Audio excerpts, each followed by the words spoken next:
My name is Alara. I have always believed that life is a melody, a song that flows with highs and lows. But sometimes, the melody is silent, drowned by the noise of struggle and pain. My story is not just about survival, but about finding my voice in a world that refused to listen.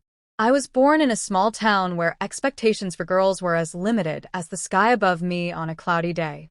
My father was a strict man, believing that daughters were meant to serve their families, not chase dreams. My mother was silent, never daring to oppose him. I was the only daughter, with 3 elder brothers who were given all the privileges I could only dream of. From a young age, I had a deep love for music. The piano in our neighbor's house fascinated me. Every evening, I would sit outside their window, listening to the melodies their daughter played so effortlessly. My heart ached for the chance to touch those keys, to create something beautiful of my own. But dreams had no place in my house. When I turned 10, I gathered the courage to ask my father if I could learn to play the piano. His response was a harsh slap across my face. "Music is not for girls like you," he said, his voice cold and final. That night, I cried myself to sleep, my hands trembling as I imagined them moving across the invisible piano in my mind. Years passed, and my life remained a silent melody, trapped in the rhythm of duties and expectations. My brothers went to school while I stayed home, cooking and cleaning. I was never allowed to step outside without permission, never given the chance to learn beyond the basic education my father reluctantly allowed. But my love for music never faded. One day, when I was 15, something changed. My neighbor, Mrs. Evelyn, saw me standing by her window, listening to the piano, as always. She opened her door and beckoned me inside. My heart pounded as I stepped into the house, the scent of old books and polished wood filling the air. "Would you like to try?" she asked, pointing to the piano. My hands shook as I touched the keys for the first time. The sound was magical, each note a whisper of the dreams I had locked away. "Mrs. Evelyn smiled and placed her hands over mine, guiding me through the notes. It was the first time someone had encouraged me, the first time I felt seen. For months, I sneaked into her house whenever I could, practicing in secret. Music became my escape, my only solace in a world that refused to give me space. But secrets never stay hidden for long.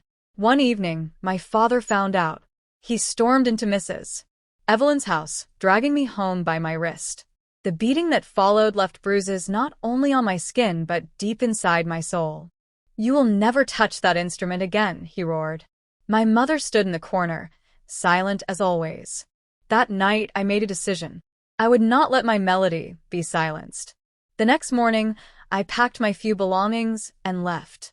I had no money, no place to go, but I had determination. I wandered the streets, looking for a way to survive. Days passed in hunger and fear until I found a small music school on the outskirts of town. The owner, an elderly man named Mr. Callahan, saw the desperation in my eyes. "Can you play?" he asked. With trembling fingers, I sat at the piano and played the only song I had memorized. When I finished, he nodded. "You have talent," he said. "You can stay and work here in exchange for lessons." It was the first time someone had given me a chance. Life at the school was hard. I cleaned floors, arranged music sheets, and helped with anything I could. But every evening, I sat by the piano, letting my soul pour through the keys. Music healed me in ways words never could. Years went by, and I became one of the best pianists at the school. My name started appearing in local concerts, and people began to recognize my talent. But deep inside, I knew my journey was not over. I needed to prove to myself that I was more than just a runaway girl with a dream. One day, I received an invitation to a prestigious music competition in the city. It was my biggest opportunity yet, but fear gripped my heart. What if I failed? What if my father was right? But then I remembered the girl who had once played an invisible piano in the darkness of her room. I owed it to her to try. The day of the competition arrived.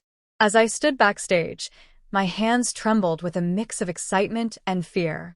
The grand piano on the stage gleamed under the bright lights, waiting for me to bring it to life. When my name was announced, I took a deep breath and walked onto the stage. The crowd was large, their eyes filled with expectation. I closed my eyes and placed my fingers on the keys. And then I played.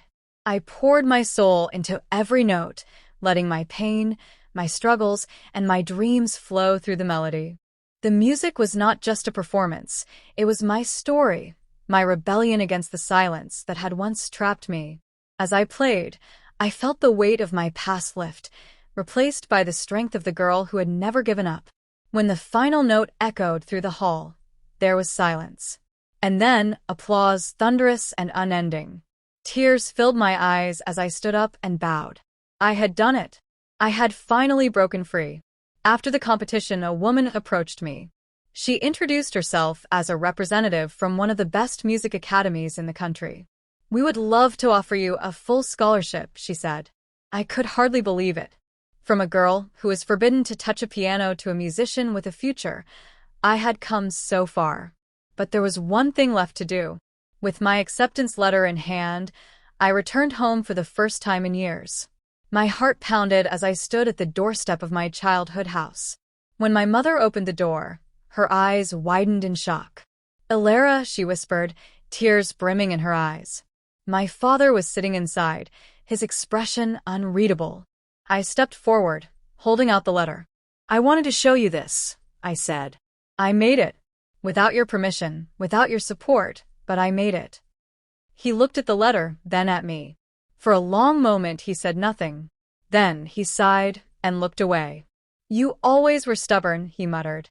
It was not an apology. It was not acceptance. But it was something. And for now, that was enough. I turned to my mother, who was silently crying. "You don't have to stay silent forever," I told her. "You have a voice too." She nodded, her hands trembling as she held mine. For the first time in my life, I saw a spark of hope in her eyes.